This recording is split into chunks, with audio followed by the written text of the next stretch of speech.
우리는 지금까지 요한복음에 나타나는 7가지 표적에 대해서 살펴보았는데요. 자, 오늘이 마지막 7번째에 대한 기적 이야기입니다. 자, 누가 기적 인생이 될 수 있는가라는 말씀을 가지고 오늘 저와 여러분이 함께 나누기를 원합니다. 여러분, 이 세상에서 가장 치명적인 병이 뭘까요? 코로나입니까? 아니면 암입니까? 그런데 제가 볼 때 가장 치명적인 병이 암도 코로나도 아니고 바로 저는 절망이라고 생각을 해봅니다. 그래서 철학자 키에르케고르는 절망은 죽음에 이르는 병이다 라고까지 말을 했던 거죠. 자, 그러면 이 절망은 왜 생기는 걸까요? 여러분은 언제 절망하십니까? 이렇게 한번 정의해 볼 수 있습니다. 절망은 내일에 대한 소망을 잃어버리고 낙심할 때, 한마디로 말하면 낙심할 때 생겨나게 된다는 겁니다. 그런데 이 낙심이라고 하는 것은요, 한 번 발병하는 것으로 끝나지 않더라는 거죠. 그래서 낙심의 특징은요, 2가지예요. 그 첫 번째는 자주 재발되는 특성을 가지고 있습니다. 그래서 계속 낙심해요. 반복적으로 낙심해요. 자, 그리고 이 낙심은요, 나만 낙심하는 것이 아니라 다른 사람에게도, 타인에게도 전염되는 특성을 가지고 있더라는 거죠. 그렇잖아요. 우리 가정에도 어떤 사람이 낙심하고 있으면 그것이 다른 가족들에게도 흘러가고요. 또 공동체에도 이런 낙심하는 모습이 있으면 이 낙심이 다른 사람에게도 전염이 되더라는 겁니다. 자, 결국 낙심은요, 사람을 절망으로 밀어붙이게 되는 것이죠.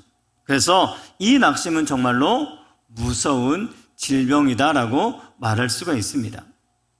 자, 저는 오늘 예수님과 친밀한 관계 가운데 있었는데 정말 그 가정에도 큰 낙심이 되어지는 일이 있었고, 또 그 낙심으로부터 회복이 되어지는 그러한 말씀들을 함께 나누어 보고자 합니다. 자, 그 가정의 이름은 바로 나사로라고 하는 가정입니다. 자, 나사로의 가정은요, 예수님과 정말로 친밀한 관계 가운데 있었어요. 그래서 예수님이 이 예루살렘에 가실 때마다 바로 이 나사로, 즉 베다니라고 하는, 예루살렘과 베다니가 약 3km 정도가 떨어져 있는데 이 베다니에 있는 나사로의 집에 들어가서 꼭 유하시고 돌아오곤 했던 겁니다. 자, 그 당시 유대인들의 관계 가운데는요, 친하지 않으면 절대로 집으로 초청하지 않고요, 친하지 않으면 함께 식사를 하지 않습니다. 자, 그렇다 보니까 이 나사로의 가정과 예수님은 정말로 친밀한 관계 가운데 있었어요. 그래서 집으로 초청하고 함께 식사를 나누기도 했던 겁니다. 자, 이 나사로라고 하는 이름의 뜻은 바로 하나님이 도우신다라는 뜻이에요. 그리고 그 2자매 마르다는 여주인, 또 마리아는 바로 높다라고 하는 이름의 뜻을 가지고 있습니다. 자, 그러다 보니까 이 나사로의 가정의 부모들이 굉장히 믿음이 좋았을 것으로 생각이 되어집니다. 자, 그런데 이 믿음이 좋았던 이 부모님이 아마 조금 더 일찍 세상을 뜨게 됐던 것 같아요. 자, 그러다 보니까 이 나사로가 이제는 가장이 되어지고, 이제는 가장이라기보다는 실제적으로 부모의 역할을 해야만 되는 상황이었던 겁니다. 자, 그런데 이 집에 그만 가장의 역할을 하고 있었던 나사로가 시름시름 앓고 죽어가고 있었던 거죠. 의사들도 더 이상 손을 쓸 수 없다고 말합니다. 자, 저는 오늘 이 상황을 바라보면서 지금 이 가정에서 이루어지고 있는 일이나 오늘 이 땅을 삶을 살아가고 있는, 신앙생활하고 있는 우리 모든 성도들의 상황이 그대로 대변되고 있는 상황이 아닌가라고 느껴지게 되는 겁니다. 왜냐하면요, 예수님과 함께하는 인생길 가운데도 낙심된 상황이 찾아올 수 있게 되더라는 거죠. 예수님과 친밀하고 예수님과 함께하는 인생길을 살아가고 있음에도 불구하고 그러한 낙심들이 찾아오고 또한 그렇게 경험되기도 하더라는 겁니다. 특별히 예수님의 사랑을 받고 있는 인생이라 하더라도 이런 낙심은 피해갈 수가 없더라는 겁니다. 자, 그러면 이렇게 이야기할 수 있겠죠. 신앙생활하는 우리 모든 인생에게는요, 이런 낙심된 상황은 선택 코스가 아니라 필수 코스더라. 아무튼 이러한 낙심된 상황이 닥쳤을 때 이 가정에게 있어서 귀한 것은 그 문제를 가지고 예수님 앞에 가지고 나아갔다는 겁니다. 저는 간절히 소망하는 것은 우리가 낙심이 찾아올 수 있습니다. 낙심을 경험할 수 있습니다. 그때 낙심으로 절망으로 그냥 끝나는 것이 아니라 이 낙심된 문제를 가지고 예수님 앞에 가지고 나아가는 은혜가 있게 되기를 바랍니다. 자, 그래서 손님을, 어쩌면 다른 사람을 예수님에게 급하게 보낸 거예요. 지금 오라비 나사로가 죽어가고 있으니까 이 문제를 좀 해결해 달라고, 이 문제를 좀 도와달라고 도움을 예수님께 요청을 합니다. 자, 그런데 결과론적으로는 예수님은 오시지 않으셨다는 겁니다.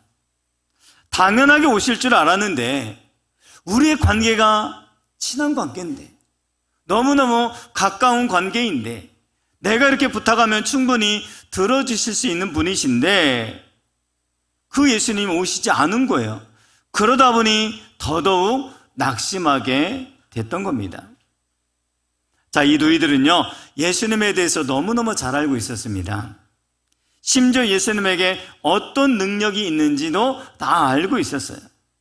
예수님만 오시면 자기의 문제가 해결된, 즉 오라비가 살아날 수 있다는 것을 누구보다도 잘 알고 있었던 겁니다. 그런데 그들의 기대와 바람과는 전혀 달리 예수님은 오시지 않았다는 겁니다. 사람이 왜 낙심을 합니까? 기대했던 것들이 있는데 그것이 이루어지지 않을 때 더 큰 낙심에 빠지게 되는 겁니다. 자, 그러다 보니 그 낙심이 그 가정을 절망으로 이끌어가고 정말로 어쩌면 벼랑 끝으로 계속 끌고 가고 있더라는 거죠. 자, 그렇게 예수님 오시지 않는 상황 가운데 이 나사로는 시름시름 앓다가 그만 죽고 말았던 겁니다. 오라버니의 죽음, 자매들 입장에서 얼마나 힘들었을까요? 부모님을 떠나보낸 것도 힘들지만 자기의 아버지처럼 가장으로 여겼던 그 나사로가 죽게 되니 아마 마음에 힘들고 어려움이 찾아왔을 겁니다. 여러분, 10년, 20년 계속해서 기도를 했는데 응답이 되지 않는 것들이 있습니까? 그래서 혹시 여러분의 삶 가운데 낙심이 찾아왔습니까? 그렇다고 한다면 오늘 낙심의 자리에서 기적을 일으키는 그런 현장으로 변한 이 상황을 우리가 살펴보면서 여러분의 낙심이 변하여 기적이 경험되고 또 여러분의 인생 가운데도 기적 인생이 나타나고 또 여러분들이 그러한 기적 인생으로 살아갈 수 있게 되기를 주의 이름으로 축원을 드립니다. 자, 그러면 누가 기적 인생이 될 수 있는 겁니까? 첫 번째는요, 나에게도 기적이 일어날 수 있다는 희망을 가진 자. 따라서 볼까요? 나에게도 기적이 일어날 수 있습니다. 자, 이러한 희망을 가진 자가 바로 기적 인생이 될 수 있다는 거예요. 희망을 가지고 있을 때 그 희망에 예수님은 기적을 채워주시는 겁니다. 나사로가 죽어가고 있는 상황에 두 누이는 예수님에게 사람을 보내게 되죠. 왜 보낸 것입니까? 예수님이 도와주시면, 예수님이 자신들의 인생에 개입해 주시면 오라비가 살 수 있다는 희망이 있었기 때문에 그런 겁니다. 예수님이 어떤 분인 줄 알고 예수님이 어떤 능력을 가지고 있는 줄도 알고 있었어요. 그래서 예수님이 우리 가정에 기적을 일으켜 주실 수 있다라고 하는 희망을 가지고 있었던 겁니다. 그렇게 사람을 예수님에게 보냈을 때 예수님은 이 보냄받은 사람에게 뭐라고 말합니까? 그게 바로 4절 말씀이에요. 예수께서 들으시고 이르시되 이 병은 죽을 병이 아니다. 이 병은 하나님의 영광을 드러내기 위한 질병이다라고 말씀하고 있는 거죠. 보냄받은 사람은 나사로가 죽어간다라고 이야기합니다. 자, 이것은 사실이긴 하지만 이 사람은 지금 절망을 말하고 있는 겁니다. 반면에 예수님은 그 보냄받은 사람에게 그 사람은 절망을 이야기할 때 예수님은 도리어 희망을 이야기하고 있습니다. 죽지 않고 살 것이다 라고 말하고 있더라는 거죠. 여러분, 지금 여러분과 여러분의 가정이 일어나는 그 상황과 여러분 자신과 가족에게 있는 질병에 대해서 의사가 무슨 말을 하든지 여러분들은 예수님처럼 희망을 말할 수 있게 되기를 바랍니다. 다른 사람은 아닙니다. 절망입니다. 하지만 우리는 예수님의 말씀처럼 우리도 나을 수 있다, 문제가 해결될 수 있다고 하는 희망을 여러분 말하고 희망을 선택할 수 있게 되기를 바랍니다. 지금 여러분이 아무리 큰 고난의 상황이 있다 하더라도 여러분의 입에서는 희망을 말할 수 있어야 한다는 겁니다. 예수님은 지금 죽은 나사로의 집에 나타나셔서 마르다를 향하여 내 오라비가 살아날 것이다라고 이야기를 해도 이 마르다는 믿질 않는 거예요.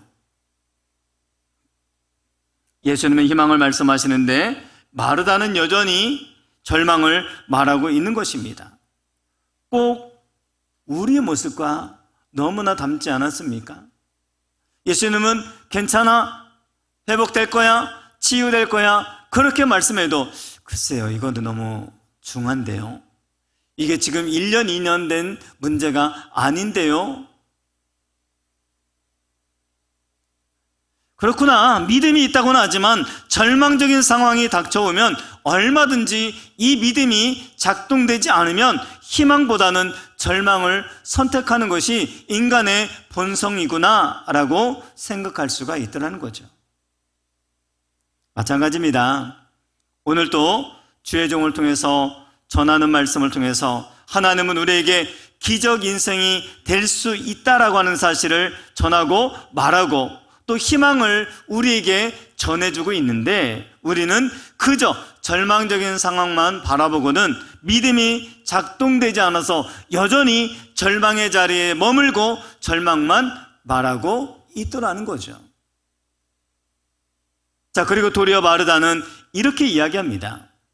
마르다가 예수께 여짜오되 주께서 여기 계셨더라면 내 오라비가 죽지 아니하였겠나이다. 자, 마르다의 대답은 이제 낙심을 넘어 절망을, 아니 이제는 절망을 넘어 원망으로까지, 즉 남 탓으로, 즉 예수님 탓으로 이어지고 있다는 거죠. 예수님이 여기 안 오셔서 지금 우리 오라비가 죽게 된 겁니다. 예수님 왜 늦게 오셔서 우리 오라비를 죽게 놔두셨습니까? 여러분들도 마찬가지일 겁니다. 그런 경우를 한번 경험해 보셨을 거예요. 오랜 기간 동안 기도했는데 응답이 없을 수 있어요. 사업이 조금 더 나아질 기미가 보이지 않아요?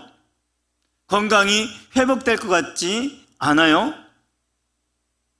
그러다 보니 하나님은 침묵하시는 하나님으로 여기실 때가 있다는 겁니다. 왜 이렇게 늦게 오시고 계셨습니까? 여러분, 여기서 우리가 기억할 것은요, 그럴 때일수록 더더욱 낙심하지 말아야 한다는 겁니다. 우리는 종종 내 생각대로 되지 않으면 낙심하게 됩니다. 내가 기대하는 대로 정답대로 흘러가지 않으면 낙심하게 되어 있는 겁니다.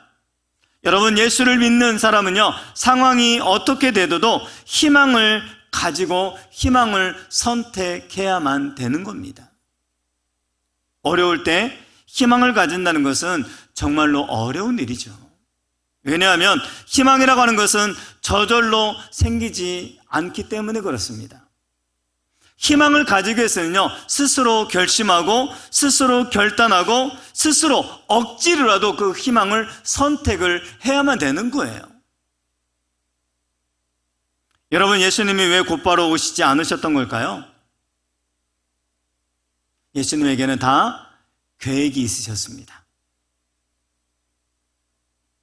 그렇잖아요. 일반적으로 예수님이 바로 오셨으면 나사로가 죽지 않을 수 있는 거 아닙니까? 그런데 왜 예수님이 바로 오시지 않으셨던 걸까요? 자, 여기서 우리가 기억할 것은요, 우리 인간의 생각과 예수님의 생각은 다르기 때문이라는 겁니다. 우리 크신 하나님의 계획, 인간의 작은 생각으로 다 이해할 수 없고 다 담아낼 수 없는 거예요. 우리 하나님은 인간 이해에 너머에 계신 분이기 때문에 그렇습니다. 하나님은 우리 인생을 위해서 바라보시는 분이기 때문에 그렇습니다. 그렇다 보니 우리의 생각과 하나님의 생각은 다른 거예요. 우리가 너무너무 잘 아는 말씀 아닙니까? 내 생각이 너의 생각과 다르며 내 길은 너의 길과 다름이니라. 그리고 생각의 깊이와 생각의 넓이도 하나님과 우리와는 전혀 다르게 넓이와 깊이가 있는 거 아닙니까? 여러분, 여러분의 생각대로 되지 않는다고 해서 낙심하지 마시기 바랍니다. 아무리 어려운 상황이 펼쳐져도 낙심을 거절하시기 바랍니다. 왜 그러냐? 예수님은 우리에게 또 다른 계획을 준비하고 계시기 때문에 그렇습니다. 영적인 거장들은요, 대부분 낙심이 찾아올 때 그 낙심을 거절했어요. 그리고 거절하고 희망을 선택하고 희망 안에 예수님은 또 다른 계획을, 또 다른 정말로 좋은 계획들을 가지고 계시다고 하는 사실을 믿고 있었다는 사실입니다. 대부분의 영적인 거장들도 평범한 우리와 같은 인생이었지만 그들은 낙심을 거절하고 희망을 붙들면서 영적인 거장이 될 수 있었다는 사실이죠. 여러분들이 그동안 기도해왔던 기도 제목이 응답이 되지 않는다고 해서 낙심하지 마시기 바랍니다. 지금 상황이 나아지거나 좋아지지 않는다고 해도 낙심하지 마시기 바랍니다. 그 안에 하나님의 선한 계획이 있음을 믿으시기 바랍니다. 단지 우리가 그거를 모를 뿐이에요. 여러분, 예수 믿으십니까? 한 분만 믿으시네. 여러분, 예수님 믿으십니까? 그러면 여러분 마음 안에 예수님이 계시는 걸 믿으십니까? 내 마음 안에 예수님이 계시다면 우리는 낙심하면 안 되는 겁니다. 왜요? 예수님은 언제나 우리에게 희망이 되시기 때문에 그렇습니다. 우리가 볼 때는 가장 절망적인 상황, 사람이 죽어가고 있습니다 라고 하는 절망을 이야기할 때도 예수님은 아니다, 살 수 있다 라면서 희망을 말씀하시는 분이 바로 우리가 믿는 내 안에 계신 예수님이라는 사실입니다. 예수님은 그 자리에 계시면 죽음의 문제도 해결될 줄 믿습니다. 그래서 섹스피어는 이런 말을 했습니다.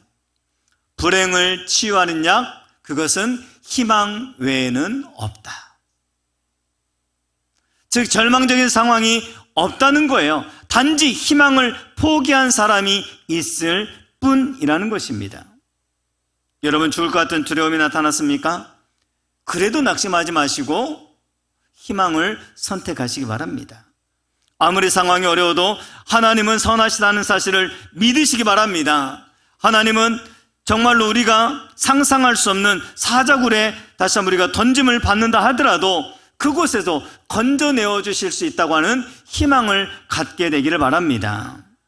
하나님을 정말 믿는 사람이라면 내 앞에 거인 골리앗이 나타나도 희망을 가질 수 있는 겁니다. 거인 골리앗은 쓰러지게 될 줄 믿습니다. 희망을 가지는 자에게는 언제나 기적이 기다리고 있다는 사실을 믿으시기 바랍니다. 그래서 우리가 기적 인생이 되려면 희망을 가지는 자가 되어야 된다는 거죠. 자, 그럼 두 번째로 누가 기적 인생이 될 수 있습니까? 나에게도 기적이 일어날 것이라고 하는 믿는 자라는 겁니다. 따라서 볼까요? 나에게도 기적이 일어날 것을 믿습니다. 아멘이십니까? 예수님은 마르다에게 죽은 내 오라비가 살리라라고 말씀하셨습니다. 자, 이 말씀은 슬픔에 쌓여있는 베다니에 도착하셔서 처음으로 하셨던 말씀이에요. 상황이 어떠니? 어떻게 지금 진행되고 있니? 물어보지 않으셨어요. 내 오라비가 살리라 라고 선포하셨던 겁니다. 근데 여러분, 이 요한복음 11장에는요 나사로만 죽은 게 아니에요. 나사로뿐만 아니라 또 한 사람이 죽었는데 그 사람이 바로 누구냐? 마르다입니다. 마르다는 마음의 기쁨이라고는 찾아볼 수 없고 절망뿐입니다. 내일이 된 소망이 다 사라져버린 여인입니다. 오빠가 죽은 이후에 삶의 모든 것이 다 끝나버리고 절망 가운데 있는 여인입니다.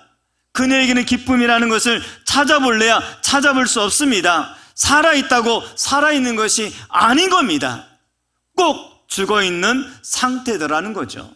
그저 눈물만 흘리고 있는 상황입니다. 살아있지만 죽은 모습을 하고 있는 거예요. 여러분, 누가 이 죽은 여인을 누가 살려낼 수 있습니까? 누가 위로해 줄 수 있습니까? 주님은 살았지만 죽은 자처럼 살아가고 있는 이 마르다에게 오셔서 23절에 제일 먼저 이렇게 말씀하고 계세요. 예수께서 이르시되 내 오라비가 다시 살리라. 내 오라비가 다시 살아나리라. 자, 그랬더니 24절에 보니까 어떻게 반응합니까? 마르다가 이르되 마지막 날 부활 때는 다시 살아날 줄을 내가 아나이다. 여러분 지금 아멘 하시면 안 돼요. 지금 뭐냐면 예수님은 지금 기적이 일어날 것이라고 말하는데 아니요, 지금 기적 안 일어나고요 나중에 일어날지 모릅니다. 그 얘기를 하고 있는 거예요. 자, 아멘 취소하시기 바랍니다. 여러분, 기적은 지금 일어나는 것입니다. 오늘 이 시간 우리에게도 일어날 줄 믿으시기 바랍니다. 기적은 2000년 전에만 일어나는 것이 아니라 오늘 이 시간에도 공간을 넘어서 시간을 넘어서 우리 오늘 이 시간에도 내게도 기적이 나타나는 줄 믿으시기 바랍니다. 그렇죠. 나중에 마지막 날에 부활 때 다시 살아나는 것은 맞습니다. 그건 나중 얘기죠. 예수님은 지금 내 오라비가 살아나리라 하는데 바로 믿지 않고 마르다는 나중에요. 여러분, 하나님은 구약 성경에만 갇혀 있는 분이 아닙니다. 예수님은 신약 그때 당시 2000년 전에만 머물러 계시는 분이 아닙니다. 지금도 살아계시는 예수님, 지금도 살아 역사하시는 예수님을 믿으시기를 바랍니다. 지금 기적을 일으켜주시는 예수님을 믿으시기 바랍니다. 저기는 아멘 하는데 우리 성가대는 안 하시네. 오늘 예수님을 믿으시기 바랍니다. 진짜 신앙은요, 지금 살아계시는 주님을 믿는 거예요. 기적은 나중에 일어나는 것이 아니라 지금 일어나는 것입니다. 사복음서에서 수많은 기적들이 기록이 되어 있는데 특별히 오래된 질병에 대한 부분들이 여러 나오고 있어요.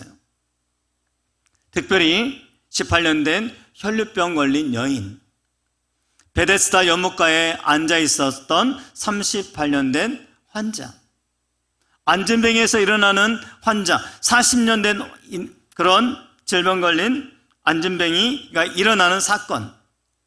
왜 이렇게 오래된 질병에 걸린 사람들이 치유되는 부분을 기록하고 있는 겁니까? 성경은 그 질병이 아무리 오래되었다 할지라도 지금 하나님이 역사하시기만 하면 그 질병이 치유될 수 있다는 사실을 우리에게 보여주고 있는 겁니다. 오늘 여러분의 삶 안에 지금 오래된 질병이 있습니까? 해결되지 않은 문제가 있습니까? 지금까지 누가 와도 이 문제가 해결되지 않았다라고 생각되어지는 그런 부분의 문제들이 있습니까? 지금 이 시간 해결되는 은혜가 있을 줄 믿으시기 바랍니다. 예수님 뭐라고 말씀합니까? 내 오라비가 다시 살아나리라. 여러분의 질병이 오래되셨습니까? 여러분의 삶이 오래된 해결될 문제가 있습니까? 그러할지라도 지금 변할 수 있다는 사실을 믿으시기 바랍니다. 그렇게 믿는 자에게 기적이 일어나는 것입니다. 끝까지 아마 아멘 안 하시는 분이 계신데 누가 고집생각 한번 해볼까요? 여러분, 아멘 하는 자에게, 믿는 자에게 기적이 일어나는 줄 믿습니다. 마르다의 입장에서는 죽었으면 끝이에요. 그죠? 더 이상 안 된다고 말하고 있는데 예수님은 그 안 된다, 끝이다라는 생각 다 내려놓기 원하고 예수님은 된다, 살아날 수 있다, 지금 살아날 수 있다라고 그의 생각을 교정시켜주고 계시는 겁니다. 여러분, 여러분이 가지고 있는 그 질병이 아무리 오래되었다 할지라도 그 질병은 일시적이고 곧 치유된다고 말할 수 있게 되기를 바랍니다. 그 어떤 일이 아무리 오래되었다 할지라도 그 일은 좋아질 것이고 나아질 것이라고 말할 수 있게 되기를 바랍니다. 하나님은 지금 여러분들을 위해서 일하고 계십니다. 하나님께서 주신 마음의 소원, 마음의 생각, 마음의 꿈은 반드시 이루어지게 될 겁니다. 너희 안에서 착한 일을 시작하신 이가 그리스도 예수의 날까지 이루실 줄을 우리는 확신하노라. 혹시 여러분이 가진 꿈과 비전과 또 하나는 믿음을 우리가 붙들고 있다면 분명히 일어나게 되어질 줄 믿으시기 바랍니다. 한번 따라서 볼까요? 나는 눈에 보이는 대로 따라 살지 않고 나는 된다고 하는 믿음을 가지고 산다. 아멘이십니까? 내 눈에 보이는 대로 삶을 살지 않고 된다고 하는 예수님의 말씀을 붙들고 살아가는 저와 여러분 되기를 주의 이름으로 축원을 드립니다. 할 수 있거든이 무슨 말이냐? 믿는 자에게는 능히 하지 못할 일이 없느니라. 이 믿음이 여러분에게 있게 되기를 바랍니다. 그렇게 믿는다면 여러분에게도 이런 기적이, 축복이 일어나게 될 줄 믿습니다. 자, 그럼 마지막으로 누가 기적 인생이 될 수 있는 겁니까? 바로 나에게도 기적이 일어날 것이라고 하는 것을 믿고 그 다음에 행동을 보이는 자입니다. 그러니까 믿는 것으로만 그치지 않고 행동으로 보여야 된다는 거예요. 자, 예수님은 오늘 마르다에게 이렇게 이야기합니다. 돌을 옮겨 놓으라. 자, 39절 보니까요, 예수께서 이르시되 돌을 옮겨 놓으라 하시니 그 죽은 자의 누이 마르다가 이르되 주여 죽은 지가 나흘이 되었음에 벌써 냄새가 나나이다. 마르다는 지금 자신의 한계 속에만 살고 있어요. 예수님을 그렇게 믿는다고 하면서 예수님의 돌을 옮겨 놓으라 라고 말하니까 안 됩니다. 끝난 겁니다. 죽은 지 나흘이나 돼가지고 냄새가 납니다. 살아날 수 없습니다. 라고 하는 자기 한계에 갇혀 있더라는 거죠. 여러분, 여러분들의 믿음을 가지고 행동을 하기만 하면 예수님께서 기적을 행하여 주실 겁니다. 예수님께서 나사로를 살리려고 무슨 행동을 하지 않으셨어요. 마르다에게 돌을 옮겨 놓으라 라고만 말씀하셨습니다. 여러분, 나사로를 살리려 하지 마세요. 여러분이 어떤 방법을 가지고 나사로에게 기적이 일어날 것을 막 하지 마시기 바랍니다. 여러분들은 예수님의 말씀을 듣고 그냥 돌만 옮겨 놓으면 돼요. 여러분들의 생각을 바꾸면 됩니다. 우리는 대부분 예수님이 이렇게 말씀하시면 그곳에 내 생각을 얼마나 많이 첨가해가지고 예수님이 이렇게 하셨고요 이렇게 하면서 막 해가지고 그것이 예수님이 한 것처럼 하는 경우가 많아요. 예수님은 지금 뭐라고 말씀하셨어요? 돌만 옮겨 놓으라는 거예요. 그냥 돌만 옮겨 놓으면 되지 거기다 내 생각 첨가할 필요 없는 겁니다. 대부분의 사람들은 내 생각으로 안 된다고 해서 돌을 옮기는 행동을 하지 않더라는 거죠. 그래서 이 사람 도움받고 저 사람 얘기 듣고 내 생각, 내 경험 첨가해가지고 무엇인가를 해보려고 한다는 거죠. 여러분, 하나님의 능력을 제한하지 마시기 바랍니다. 상황이 아무리 오래되었다, 어렵게 되었다 할지라도 믿음을 갖는다면 하나님께서 그 믿음을 보시고 기적을 일으켜 주시는 겁니다. 하나님은 믿음이 있는 곳에 언제나 기적을 일으켜 주시더라는 거죠. 오늘 40절에 이렇게 말씀합니다. 예수께서 이르시되 내 말이 네가 믿으면 하나님의 영광을 보리라. 여러분들도 믿음을 가지셔야 됩니다.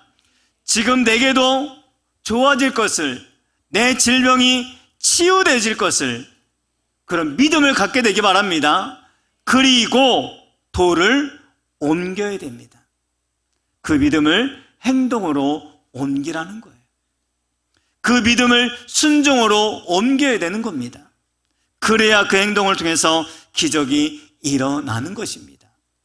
자, 그래서 돌을 옮긴다라는 것이 무엇을 의미하는 것일까요? 지금 나에게 돌을 옮기는 것이 무엇인가를 잠시 한번 생각해 보시기 바랍니다. 돌을 옮긴다고 하는 것은 그 시체를 나에게 보이라는 의미예요. 즉, 죽은 것을 보이라는 겁니다. 다른 말로 말하면 너의 문제를 내게 보이라는 거예요. 그 시체는 마르다에게 있어서 슬픔입니다. 낙심입니다. 절망을 말하는 겁니다. 그런 아픔, 슬픔, 그 문제를 내게 내어 놓으라는 것입니다. 여러분들의 가정에 문제가 있고 어려움이 있고 아픔이 있으십니까? 그것을 예수님 앞에 내어 놓으시기 바랍니다. 예수님 앞에 내어 보이시기 바랍니다. 자, 이것은 예수님도 안 됩니다라고 생각하면서 덮어 놓지 마시고 그 문제를 주님 앞에 내어 놓으시기를 바랍니다. 그러면 주님께서 해결해 주실 줄 믿습니다. 숨기지 마시고 주님 앞에 다 내어 보이시기 바랍니다. 사람들이 다 안 된다고 해도 자기가 생각해도 안 될 것 같아도 믿음을 담아서 주님 앞에 내어놓는 행동과 순종이 필요한 것이에요. 돌을 옮긴다는 것은 두 번째로 순종하라는 의미가 담겨져 있습니다. 첫 번째, 믿음을 조금이라도 보이라는 거죠. 여러분들의 믿음을 주님께 내어 꺼내서 보이시기 바랍니다. 그리고 돌을 옮기라고 하면 돌을 옮기십시오. 성령께서 여러분의 마음에 감동을 주시면 그것을 행동으로 믿음을 보이시기를 바랍니다. 하나님의 말씀에 순종해서 요단강에 발을 내디뎠더니 요단강이 갈라졌습니다.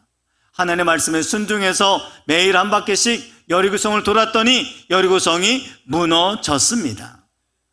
그렇게 내딛는 믿음의 행동을 보이시길 바랍니다. 하나님은 이스라엘 백성들로 하여금 여리고성을 무너뜨리라고 하지 않았어요. 그냥 돌라고만 하셨어요. 믿음의 행동을 보이라고만 하셨던 거죠. 여러분의 믿음의 행동을 보이면 하나님께서 일하실 겁니다. 믿음을 보이고 믿음으로 행동하시기 바랍니다. 끝까지 하나님을 믿으시기 바랍니다. 그 믿음을 보여야 되는 겁니다. 낙심을 거절하시고 믿음을 붙잡게 되기 바랍니다. 그리고 행동으로 이어지는 은혜가 있게 되기를 바랍니다. 여러분, 누가 기적의 인생이 될 수 있다고요? 나에게도 기적이 일어날 수 있다고 하는 희망을 가지는 자입니다. 여러분, 희망을 선택하시고 희망을 말하시기 바랍니다. 바디메오는 장님이었죠. 내가 너에게 무엇을 해주길 원하느냐라고 물었을 때, 예수님 물으실 때 주여 보기를 원합니다. 그가 가지고 있는 희망을, 그의 소망을 예수님께 말하게 되어질 때 예수님께서 뭐라고 말씀하십니까? 보라, 내 믿음이 너를 구원하였느니라. 그렇습니다. 희망을 가지고 희망을 말하게 될 때 그 소망으로 말미암아 눈이 보게 되는 역사가 일어나는 줄 믿습니다. 희망을 말하는 자에게 기적이 일어나고 기적 인생이 되는 것입니다. 오늘 누가 기적 인생이 될 수 있습니까? 나에게도 지금 기적이 일어날 것을 믿는 자입니다. 여러분, 지금 기적이 일어날 줄 믿으시기 바랍니다. 시편 30편 5절에 보면 그의 노염은 잠깐이요 그의 은총은 평생이로다. 저녁에는 울음이 깃들일지라도 아침에는 기쁨이 오리로다. 여러분의 지금 울음의, 낙담의, 절망의 상황 가운데 있습니까? 지나가 아침에 기쁨을 맞이하게 되어질 줄 믿으시기 바랍니다. 내게도 그런 일들이 일어날 수 있다고 하는 사실을 믿는 겁니다. 그 믿음을 가진 자에게 하나님은 일하시는 겁니다. 자, 오늘 마지막으로 누가 기적의 인생이 될 수 있다겠습니까? 바로 믿음을 가지고 행동을 보이는 자입니다. 낙심을 거절하고 믿음의 행동을 보일 때 기적이 일어나는 것입니다. 산을 옮기는 기적은 믿음의 행동을 통해서 시작이 되는 겁니다. 믿음과 순종이 만날 때 기적이 일어나는 것입니다. 마르다는 나사로가 살아난 이후에 그 누구보다도 기쁨이 넘치는 인생을 살았던 겁니다. 오늘 여러분이 돌을 옮기라고 하는 행동을 보이게 될 때 여러분에게도 놀라운 기적이 나타나게 되어질 줄 믿습니다. 여러분, 죽은 자가 살아나는 것, 이것은 자연 법칙을 깨는 것입니다. 성경은 한 번 죽는 것은 사람에게 정했다라고 말을 하고 있는데 그 죽은 자를 살아내는 것은 바로 자연 법칙을 깨면서 우리에게 말씀하십니다. 나에게는 자연의 법칙보다 내가 사랑하는 네가 더 중요하단다. 하나님은 여러분 한 사람 한 사람을 포기하지 않고 여러분의 인생이 기적 인생으로 살아가기를 원하고 계시는 겁니다. 여러분, 어떤 자에게 기적을 베푸신다고요? 기적을 사모하고 희망을 가지는 자, 그 다음에 믿는 자, 그 다음에 행동을 보이는 자. 자, 그것이 오늘 성경에 나와 있는 기적 인생을 살아가는 자에게 보여주는 말씀이라고 한다면 오늘 저는 여러분들이 그것을 선택하고 그런 인생이 됨을 통해서 기적 인생으로 살아가는 은혜가 있기를 주의 이름으로 축원을 드립니다. 우리 교회에도 그런 귀한 일들이 일어날 줄 믿습니다. 여러분의 가정에도 귀한 일들이 일어날 줄 믿습니다. 여러분의 사업과 여러분의 모든 직장 가운데도 이런 귀한 일들이 가득 채워지게 되기를 주의 이름으로 축원을 드립니다.